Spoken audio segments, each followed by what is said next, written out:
Hey guys, it's Jojo23 here, back with another video, and today I'm here with my first podcast, and I will be doing it with my good friend Walker from TheNintenBits.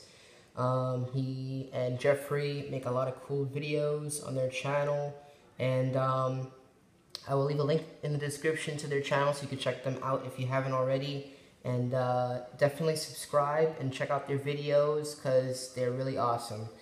Alright, so say hi to the viewers, Walker. Hey guys. Alright, so we will be discussing about the Spider-Man news. Now, I'm a little late with this, but Tom Holland is the main actor and the director is Jon Watts. So, what are your thoughts on this, Walker? Well, whenever Tom Holland was first announced as Spider-Man officially, for those who didn't know, he was one of the. It was rumored that he, among four other people, were in the top 5 to be cast as Spider-Man. So I thought he looked all right, but I personally want Asa Butterfield. But the more I looked him up and stuff, and after he was announced, I'm really glad I chose him as Spider-Man. And with Jon Watts, I think he's a very not well-known director, but he has done a lot of good films, and he's gotten a lot of support from different people.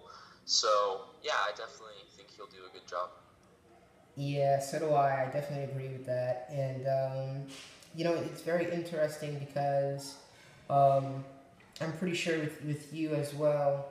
As a Butterfield, I almost thought that he was nearly official to being the actor, but there was some issues, I guess, that happened there, and Tom Holland took the place somehow. But I think he will do a good job. I don't know if he will have a mixture of, let's say, Tobey Maguire or Andrew Garfield, but if he does have a mixture of both, then that will be very good because that could potentially be the best actor that we've gotten for a character like Spider-Man, and especially in a movie.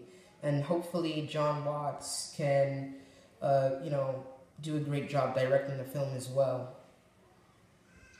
Yeah, for sure. If he brings in the heart of Tobey Maguire and some of the humor that Andrew Garfield brought, I think it could be a perfect cast for Peter Parker and Spider-Man both. Definitely. Yeah, so, again though, very interesting with Butterfield, very, very interesting with that. Yeah, I know he was in the top 5, but I think actually he dropped out. He was dropped out early because there were some rumors that have been going on. I believe Charlie Rowe was the runner-up after Tom Holland. I'm really glad that Charlie did not get it though, because I don't know, he was definitely my least favorite of the top 5 that were shown. So yeah, same with me. I wasn't too fond of him either. But Tom Holland, I didn't even know he was part of the roster that they had set up for auditions and whatnot. I really only knew about the main 3, and Tom Holland, out of nowhere, just happened to be announced that he would be playing Spider-Man, and I didn't even know he was a part of the auditioning. Right, yeah. I think he is also, out of the ones that they were shown, he's probably also one of the least known actors out there, because I mean he's only 19, but I think some of the others are too, but he's been in very few films. But I mean, if you've seen The Impossible, he did a really good job in that from what I've heard. So yeah, he was definitely the least known, so it's understandable that people wouldn't know of him as well either. Yeah. So with the director, he only has done, well, they say he's done a lot of movies, but I've never seen any of them and never even heard of any of them, which makes me, not know anything about the director. But I think hopefully with the director, he will do a good job. And even though, Spider-Man supposedly is supposed to have an appearance in Captain America Civil War, as it goes for the Spider-Man movie, since he will already start out as Spider-Man and they won't have like this origin story again, because we've already seen it twice already in two different series of Spider-Man films here, I think with Gwen Stacy, it's understandable that maybe she might not be featured in the newest reboot because they probably will make it as if she died already, and they'll probably just put in Mary Jane again. Ooh, that's a good theory.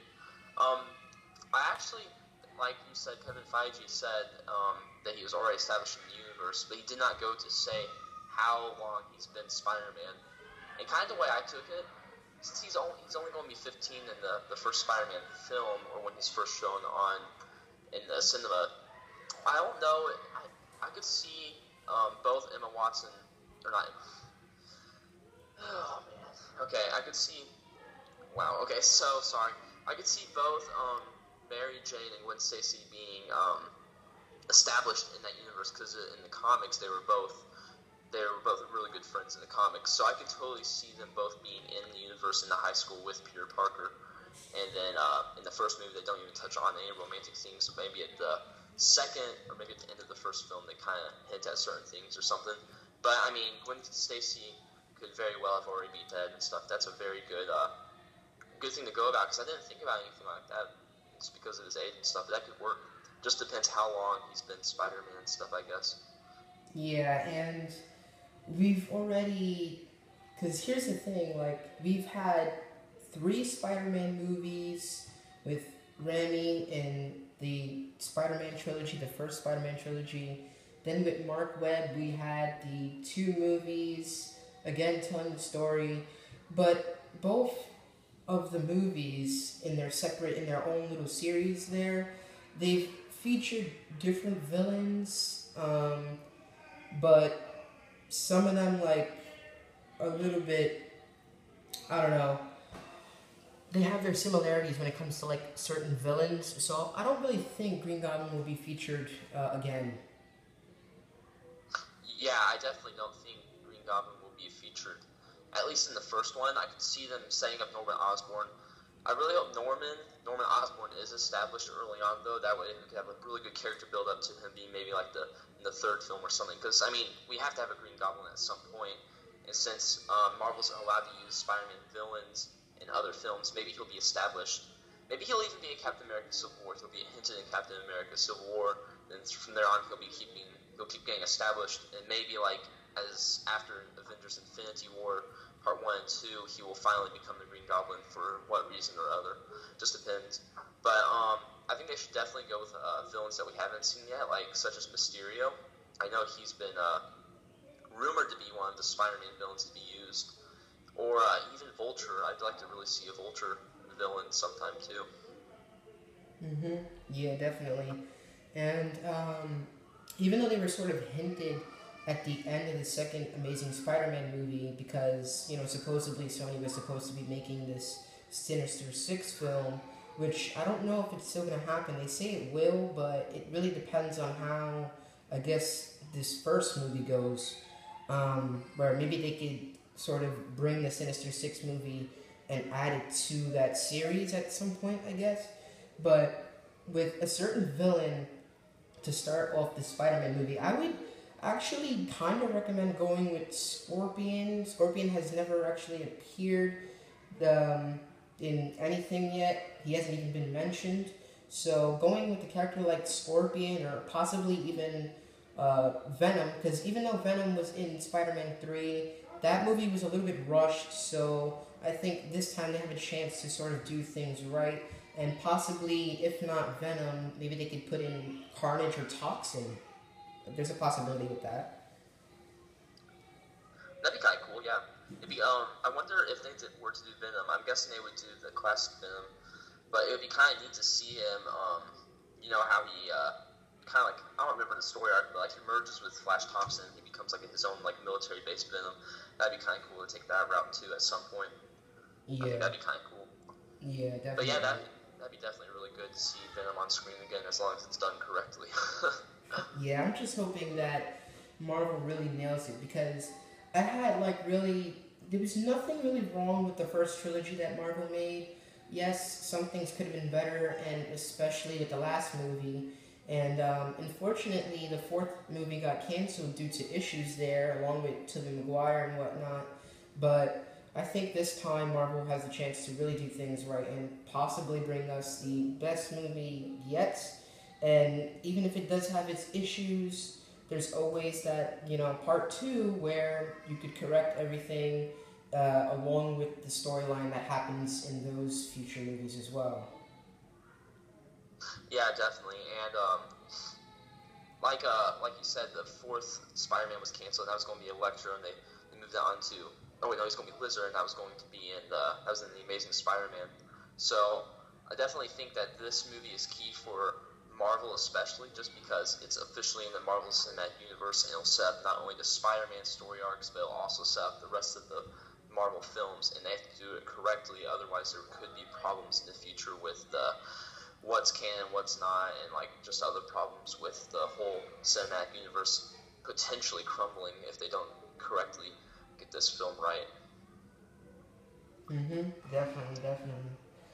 So, I think that just about wraps it up. I mean, anything Could we talk else? about the suit, possibly? Like what our thoughts on the suit could be? Well, yeah, actually, the suit,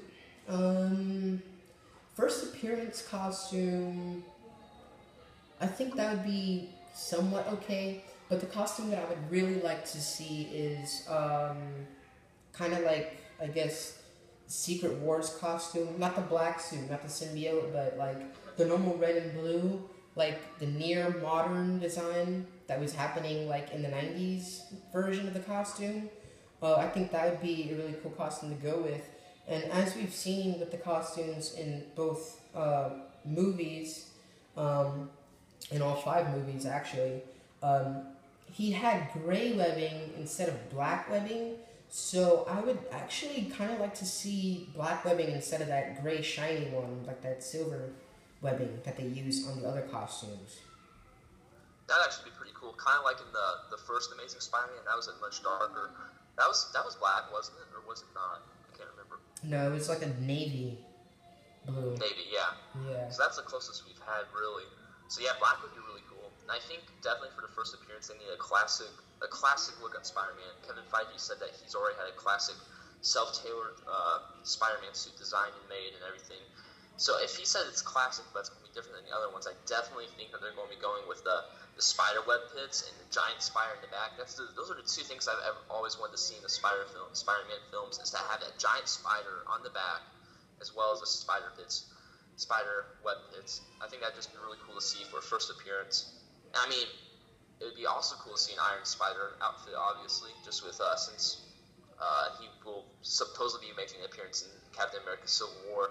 It'd be really cool if Iron Man or someone, Tony Stark, gave him a Iron Spider suit and everything for whatever reason, and in one of the films he uses it and stuff. I think that'd be pretty cool as well. Yeah, because they haven't actually revealed too much stuff with Civil War yet, and now that Marvel, they aren't really pressured for time because they still have time even next year, but designing the costume, it's already been designed. As it goes for the Iron Suit, if you really want to make a good Civil War movie, I think it should be comic book accurate, and there shouldn't, it really all depends on how much Spider-Man they want to put in, but to me, as much Spider-Man that was featured in the comic book version, I think they should at least give Spider-Man a lot of time in this movie, and if they're going to give him the Iron Spider suit, that would be really cool as well, and give him that really metallic metal type of design that you normally see with the Iron suits and whatnot. I would agree with you about him having a lot of time, but I could run into problems of them having too many characters trying to establish at the same time. Kind of what happened with Avengers and Avengers Age of Ultron. There was too many characters on screen all trying to establish as main characters and stuff. So I think definitely a smaller role for Spider-Man would be better for Captain America Civil War. I would love, but I mean, he was key in the comics, obviously, but I think the only reason that would have worked is if he was more established earlier prior to Captain America Civil War, and unfortunately that didn't happen, so he definitely cannot have as big a role as he did in those. So I think that would have to be given to, I don't know who that would be given to, but that's just my opinion, and I mean, I would love to see more Spider-Man, obviously, but not too much to where it just obviously destroys the whole film plot and everything. Yeah, definitely. And as it goes with like the amount of time that Spider-Man has, they've already been making this movie for a while now. A little good amount of time they've been working on this movie. So, you know, like they still haven't, I guess, really worked on the middle and definitely not the ending. So to me, where Spider-Man should be placed is like the mid-end of the movie, and then like finish it out with the rest of the characters to the end, but like sort of make sure that Spider-Man still is seen, like even if he doesn't have too much time, but I think it should be good that he gets seen a lot at least, you know? Yeah, definitely. Maybe not even like up close. Maybe like you just see him like swinging around or something near the end of the film or something, and just hints at different things and like different like popping in and out throughout the whole film or something could be kind of interesting as well. And like in the comic books, I believe him and Spider-Man and Iron Man had like this little disagreement that led them to fight. So he was in the Iron Spider suit, but I think it would be cool if you give like a cool little 2-minute battle between Spider-Man and Iron Man there to sort of like get that accurate to the comic books, to the comic book there. Yeah, that'd be pretty cool. There's definitely lots of potential with this film because I mean that was a big story arc for the comics, and just to have it in one film is going to be pretty tough for them to just have it all work out. I mean, it's a Captain America-centered film because it's Captain America Civil War, so I really wonder how much screen time Tony Stark himself will have as well. But yeah, definitely. And I haven't really heard too much of the movie, but I wonder if Captain America will actually die like he did in the comic book. Yeah, definitely. There could be a lot of potential with that too. We do know that I'm pretty sure he's in, at least in Infinity War Part 1, because there was some message online about him being in it. So what if he died in this film, but then he was resurrected by the time Infinity War Part 1 came out, or something? That'd be kind of cool. And as long as Captain America died correctly, it could make a huge emotional impact on the film as well and the rest of the series. And it could possibly make the best trilogy of the Marvel Cinematic Universe to date, especially since with Winter Soldier being so good and everything. Yeah, definitely this film could definitely be good if he died, but at the same time it'd be kind of sad. Yeah, because I really don't want to see him die, but it happened in the comics, so if you're going to make some things accurate here, that's a possibility that he might just die in the end. And I think that just about covers it. We've covered pretty much everything, I think, right? Yep, thank you for having me, by the way. Really appreciate it. No problem. Anytime. Alright, so thanks for watching this first podcast episode, actually. Woo! Yay! Alright. Yeah, So thanks for watching again. Thanks, Walker, for joining us. Had a lot of fun discussing this with you.